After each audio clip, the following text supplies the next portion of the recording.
ng hari, hindi ako papayag na hindi ko mapapangasawa yan. Tinawag niya lahat ng alipores. Sabi ng mga alipores, yes, mahal na hari, may nakita akong napakagandang babae, hindi ako papayag na hindi siya mapangasawa ko. Kunin niyo siya. Dinala siya ngayon ang kanta. Nay, ang kanta. Tapos na, nakatingin na sa dadaanan niya, palabas eh. Ang ganda. Kaya ngayon, inasal sila. Pagkatapos ng kasal, anong sunod?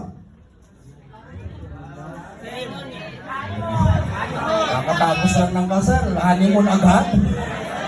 Hayok ka naman! Pagkatapos lang, ganun agad ang gusto mo. Reception muna, kain!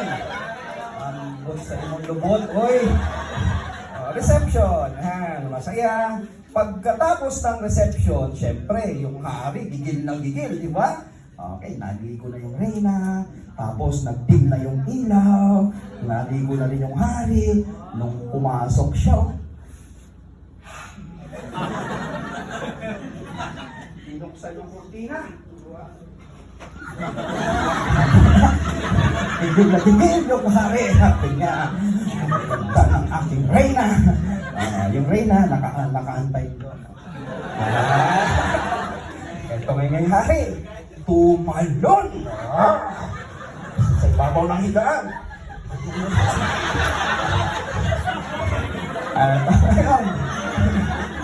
Nung magtanay na, biglang may dumating na alipores. My king, my king, my king! Eksakto. Diba? Tatay na yung hari. Oh! What is that? Torbo kayo! There is a war going on! Our kingdom was attacked! Sabi ng hari, my queen, I'm sorry, but to be continued. Many moon will come. But promise, I'll be back. Sabi niya. Ibig sabihin, makikibaka siya. Promise, I'll be back. Eto ngayon, naglakbay yung hari kasi nakibaka sila. Pagkatapos ng pakikibaka, nanalo. Okay, pabalik na sa kaharian.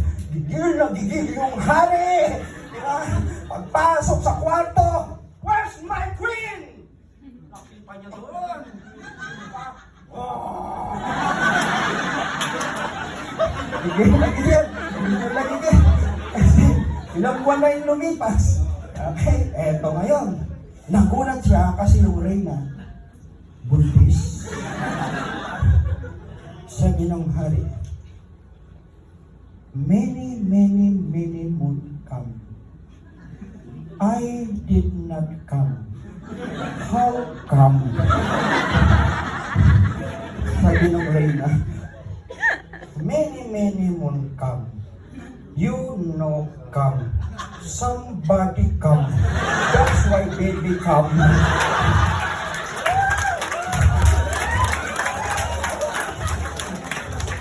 Anong lesson? Wala na.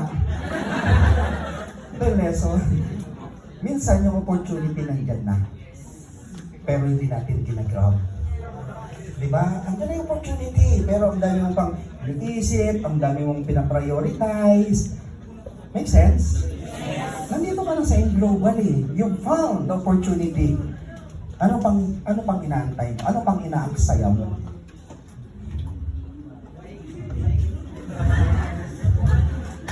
Yung iba nagpa-practice, nakikita ko. Alam ko, gagayahin nila yan. Many moon come. You know, come. Come. Minsan yung mga prospect mo na napa-join na ng iba. Baby, come. Wala na. Oy, Sir Perry, nawala na Sir Perry. Sir Perry!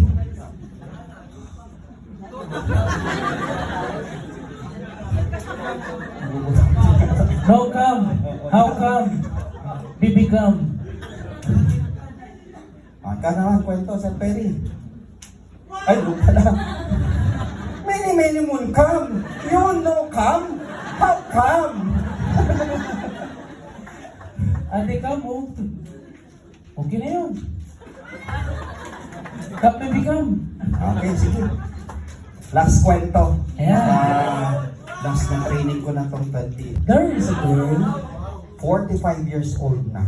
45 years old. Dalaga pa rin. Bakit may problema? There's a problem. Anong English ng Opo? Ano pa? Sa Bisaya, ano, di ba? Anong English ng Opo? Disabled daw. Ano? Anong English ng Opo? Disabled daw. Ito ngayon. 45 years old na dalaga pa rin. Desperadong magkaasawa. Woo! Okay, ito ginawa ng babae. Pupunta sa simbahan. Nanalangin sa tapat ng rebulto. Ito yung panalangin niya. Lord, unumanin ko na ako, Lord. Alam niyo, wala kayong alawa. Binigyan ko lang kayo ni Lord, imanang. Kung wala kayong alawa, mamamanay na ako. Karalang isang buwan, wala pa rin asawa, wala pa rin jowa, bumalik. Doon ulit sa simbahan, nanalangin ulit. Sabi niya, Lord, ay matlang. Wala pa rin akong alawa, maawa ka naman, ngongo na nga. Hindi niya alam, sa likod ng rebulto, may sakristan. Naglilinis, narinig. Sabi niya, alawa ng babaeng yun. After 1 month, wala pa rin asawa, wala pa rin jowa, bumalik, desperado, nanalangin ulit. Sabi niya, Lord, mainay. Wala pa rin akong jowa, wala pa rin asawa. Lord, maawa ka naman. Hindi nga lang, sa likod ng rebulto, nandun ulit yung sakristan, naglilinis, narinig ulit. Awang-awa na siya, sabi niya, sa susunod ng pagbalik niya, sasagutin ko na siya.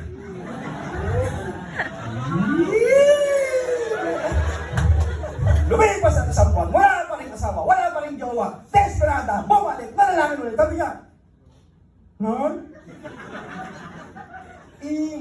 nalang, wala pa rin akong asawa, maawa ka naman sa akin, please. Hindi nga alam, nandun yung sakristan sa likod ng rebulto. Narinig niya, awang-awa na siya. Sinagot niya ngayon, sabi niya, hindi nakikita ng babae, sabi niya,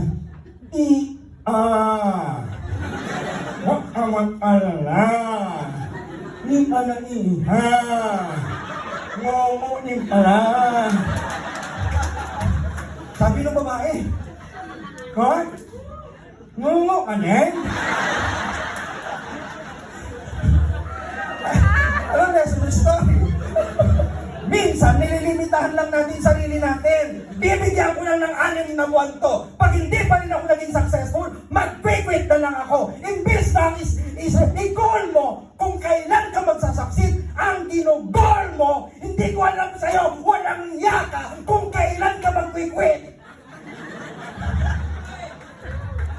May nauna, may nauli. Di ba rin nahuli ka? Ang importante, magbabago buhay mo.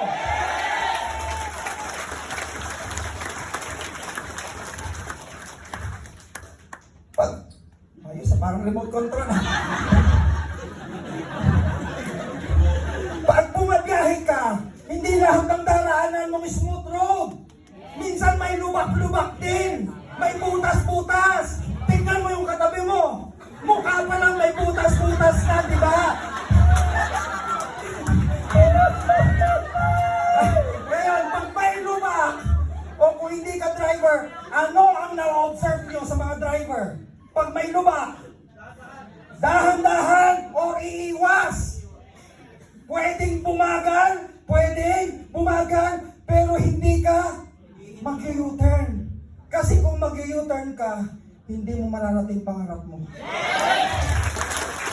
Di baling mabagal ka, ang importante, umuusad ka! Mararating at mararating mo ang pangarap mo! Kahit 2, 3, 4 na taon pa yan. Ako nga 8 taon, nasaan na ba yun?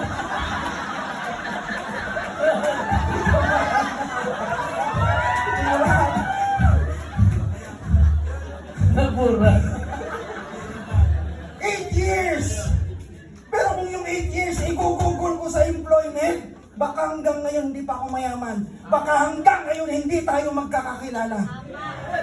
Walang nasayang. It just took me 8 years. Yung process ng pagiging successful ko, 8 taon, pero hindi ibig sabihin, pare-pareho tayo. Nauna lang ako. Yung panahon noon, mabagal lang ako. Okay lang yun. Importante, yung aman, nagbagong buhay, mas lalong gumwapo.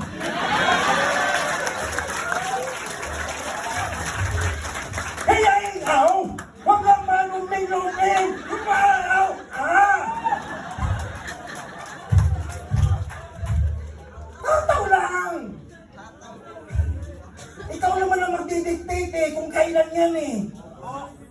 Kahit i-guide kita, kung mabagal ka, tatagal ka. Ikaw pa rin. Pasalamat kayo, may mga ganito, magagaling, gwapo.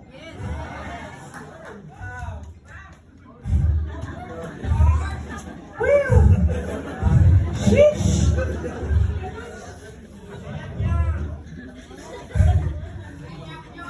Pagti na lang. May ngongi din yan? May ngongi din nun, yun namaan ha? Hindi mo iya mga... Ay, mo. Nung nagtatrabaho ako sa janitor sa Nestle, alam niyo ba dati, lagi kong iniisip, makawalis ako ng bag na may 1 milyon, ganun ako mangarap dati. Kaya pagdating mo rito, nababa ko kung paano mangarap eh.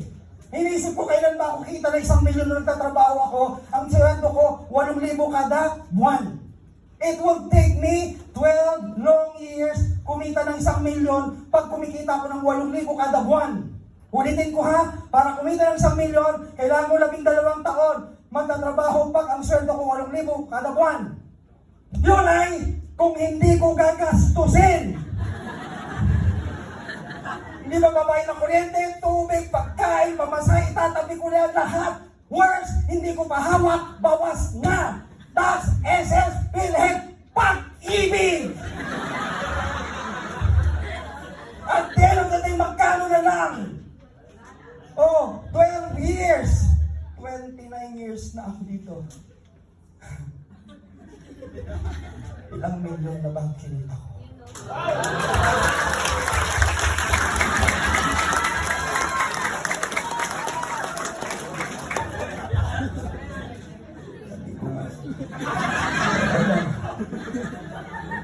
Walang tutulong sa kapwa Pilipino.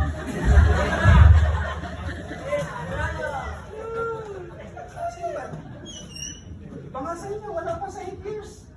Wala sa pa 5 years. Ngayon, gusto mo mag-give up? Quit?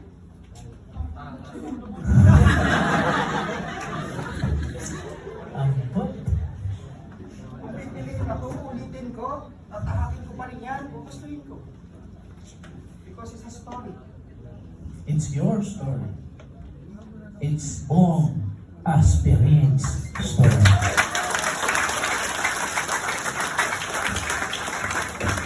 Hashtag Rejection, frustration, discouragement. Lahat yan pinagdaanan ko. Lumaban lang talaga ako. Dahil sabi ko, hindi ako pinanganak, hindi ako sinilang, naganto lang ako. Mahalaga ako, may value ako. Kung gano'n ang tingin mo sa sarili mo, huwag kang maawa sa sarili mo. Valuable ka.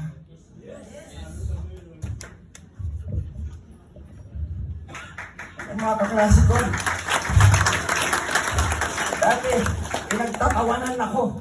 Ngayon, sabi ko, don't small me. Malit, di ba small? Kaya kayo, pag minaliit kayo ng mga kaibigan nyo, kapitbahay nyo, sumbong nyo sa akin. I will giant you. Pag-ihiganti ko kayo. Higante, di ba giant? Oh, Inglesan lang? Oh, come on!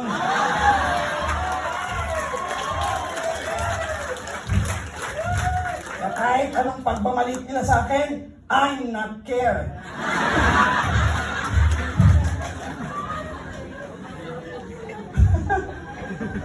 Bakit sabo? Bakit you're not cared? I don't belongs to them. 76 96 lang yung average grade ko nag-graduate ng high school. Ang layo doon sa valedictorian na namin na 94 at salutatorian namin na 92. Ang layo. Pero buhay namin ngayon, baliktad. Ako pinakamayaman sa kanila.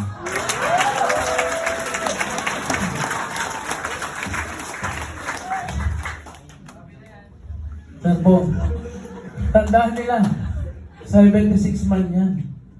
Lamang pa rin siya ng isang punto sa 75. Sa math, bagsak nga ako, Sir Perry.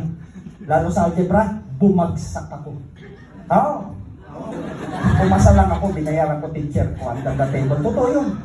Diyos naman. Pag algebra subject, nandun ako sa kantin. Na hindi maganda, congratulations. Kasalanan mo din yan. Because ikaw ang pumili mo. Nobody but you. So ngayong gabi, ang bola ay nasa sa inyo na. Naipasa lang ni Sir Bong ang bato! Dalawa na lang yan. Kung ikaw ba talaga si Darna o ikaw ba si Ding na tagahawak ka lang ng bato. I hope and we declare tonight